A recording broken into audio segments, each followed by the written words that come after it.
Hello pharma aspirants. तो आज हम स्टार्ट करने जा रहे हैं बी फॉर्म फर्स्ट सेमेस्टर के ह्यूमन एनाटॉमी एंड फिजियोलॉजी के इंपॉर्टेंट क्वेश्चन में अपना सेकेंड लेक्चर। अभी तक हमने कुछ क्वेश्चंस जो कि इंपॉर्टेंट है 2 मार्क्स में वो डिस्कस कर लिया था।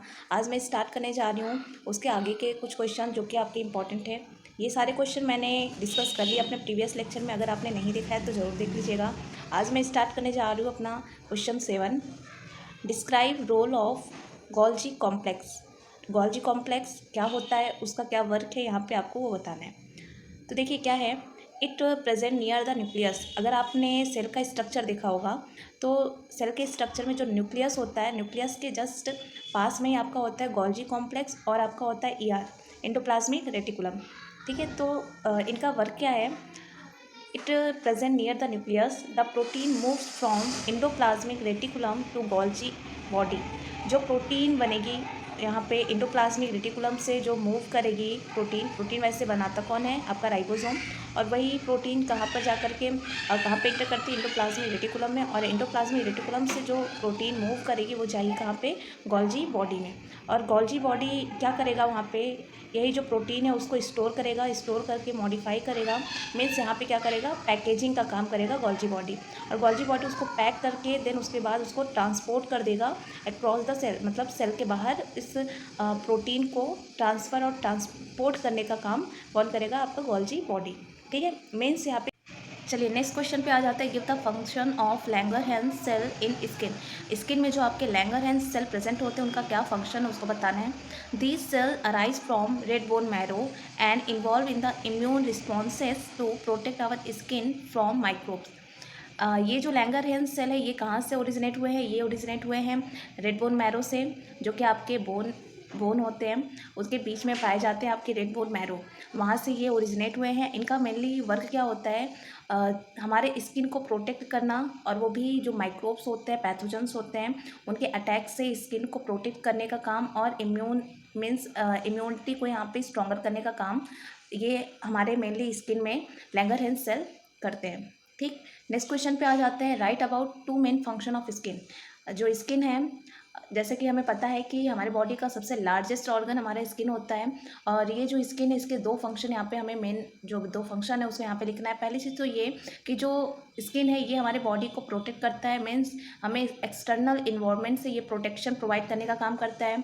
सेकेंड चीज़, बहुत सारी दवाएँ जो होती है वो हमारे स्किन के थ्रू भी ऑब्जॉर्प्शन मीन्स ऑब्जॉर्व होकर हमारे ब्लड में जाती हैं। ठीक, नेक्स्ट क्वेश्चन क्या है, नेक्स्ट पॉइंट क्या है। देखिए बहुत सारे ऐसे वेस्ट मटेरियल है जो कि हमारे पसीने के थ्रू बाहर भी एक्सक्रीट किए जाते हैं। तो क्या करते हैं, it help to excrete out waste material through sweat के थ्रू बहुत सारे वेस्ट मटेरियल को एक्सक्रीट आउट भी किया जाता है। एंड नेक्स्ट पॉइंट क्या है, it help in sensation of touch, hot, cold, pressure. Skin के थ्रू ही हम यहाँ पे क्या कर सकते हैं, जैसे जो हमारे सेंस ऑर्गन है, सेंस ऑर्गन में हमारा स्किन भी आता है, तो इससे हमें क्या होता है, एक तरह से सेंसेशन का काम भी हम यहाँ पे, मतलब सेंसेशन जो हो रही है, गर्म है, ठंडा है, ये सारी चीज़ें भी हमें अपने स्किन के थ्रू ही पता चल जाता है। ठीक, नेक्स्ट क्वेश्चन पे आ जाते हैं। Define osteoblast and osteoclast. Sorry, मैंने यहाँ पे दोनों शायद ऑस्टियोब्लास्ट लिख दिया है, यहाँ पे एक रहेगा ऑस्टियोब्लास्ट एंड दूसरा है ऑस्टियोक्लास्ट। ठीक, तो देखिए ऑस्टियोब्लास्ट और ऑस्टियोक्लास्ट में एक माइन्यूट सा डिफरेंस है। क्या है, ब्लास्ट में क्या होता है, यहाँ पे आपका बोन का यहाँ पे डेवलपमेंट होता है, मीन्स यहाँ पे कैल्शियम आएगा बोन के पास में, वहाँ पे जाकर के डिपॉजिट होगा, और डिपॉजिट हो करके जो बोन है उसके डेवलपमेंट में कहीं ना कहीं ये हेल्प करेगा। तो ये जो प्रोसेस है बोन का डेवलपमेंट, ये कहलाता है क्या, ऑस्टियोब्लास्ट। और जब बोन से कैल्शियम रिमूव हो रहा है, मीन्स आपके बोन से कैल्शियम ब्रेक डाउन होकर के ब्लड में जा रहा है, मीन्स यहाँ पे आपका क्या हो रहा है, बोन का रिसॉर्प्शन हो रहा है। मीन्स रिसॉर्प्शन का मतलब यहाँ पे कैल्शियम यहाँ पे आपका रिमूव हो रहा है, तो जिसकी वजह से क्या हो जा रहा है कि वहाँ पर बोन का यहाँ पे डिफॉर्मेशन हो रहा है, यहाँ पे आपका जो बोन है वो यहाँ पे फ्रैक्चर होने के कगार पे पहुँच गया है। मीन्स एक तरह से ऑस्टियोपोरोसिस वर्ड्स आई थिंक आप लोगों ने सुना होगा, अगर नहीं सुना है तो एक बार आप लोग देख लेना ऑस्टियोपोरोसिस क्या होता है। ऑस्टियोपोरोसिस का मतलब, मेन मतलब यही होता है कि आपके बोन में कहीं ना कहीं पोर का फॉर्मेशन हो जाता है। पोर का फॉर्मेशन क्यों होता है, क्योंकि वहाँ पर जो कैल्शियम होता है वो यहाँ पे रिसॉर्प्शन हो गया, उनका मतलब ये आपके बोन से कैल्शियम वहाँ पर ब्रेक डाउन होकर के ब्लड में चले जाते हैं। तो ऑस्टियोब्लास्ट का मतलब यहाँ पे बोन का फॉर्मेशन होगा, ऑस्टियोक्लास्ट में यहाँ पे आपके बोन का ब्रेक डाउन होगा। ठीक है, चलिए नेक्स्ट क्वेश्चन पे आ जाते हैं। Name the bones present in the year. Bone कौन कौन से बोन प्रेजेंट होते हैं हमारे ईयर में, उनके नाम बताने हैं। मेनली देखिए तीन बोन्स होते हैं जो कि हमारे ईयर में प्रेजेंट है। मैंने एक ट्रिक छोटी सी ट्रिक दी है याद करने के लिए, MIS मिस से याद करेंगे। देखिए पहला है मैलियस, दूसरा इनकस, तीसरा स्टेपिस। ये 3 मेन बोन होते हैं जो कि हमारे ईयर में प्रेजेंट होते हैं। नेक्स्ट आ जाते हैं what is haemoglobin and what is it's normal value.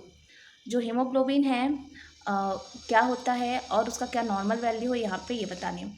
तो हीमोग्लोबिन क्या है, पहली चीज़ तो ये कि आरबीसी मीन्स जो ब्लड में हमारे आरबीसी होती है उसमें ये प्रेजेंट होता है और एक तरह से ये पिगमेंटेशन का काम करता है। मीन्स जो हमारे ब्लड है उनको रेड कलर प्रोवाइड करने का काम हीमोग्लोबिन की वजह से ही होती है। ठीक, देखिए एक हीमोग्लोबिन में हमारे 4 हीम यूनिट होते हैं और 4 हमारे ग्लोबिन के चेन होते हैं, और आपका एक हीमोग्लोबिन कम से कम 4 ऑक्सीजन के मॉलिक्यूल्स को कैरी करता है। एंड जो हीमोग्लोबिन है इसको हम रिप्रेजेंट कैसे करते हैं, एच बी से डिनोट किया जाता है, और इसका मेन मकसद क्या होता है, ऑक्सीजन को कैरी करना। ठीक है, आ जाइए नेक्स्ट क्वेश्चन पे आ जाते हैं। What is erythropoiesis. इरिथ्रोपोइसिस क्या होती है, यहाँ पे उसके बारे में लिखना है। तो इरिथ्रो का मतलब क्या है, इरिथ्रो मतलब होता है एथ्रोसाइट्स मीन्स आरबीसी, एंड पोइसिस का मतलब होता है फॉर्मेशन मीन्स आरबीसी का फॉर्मेशन। तो क्या कहा गया है, erythropoiesis is known as formation of RBC.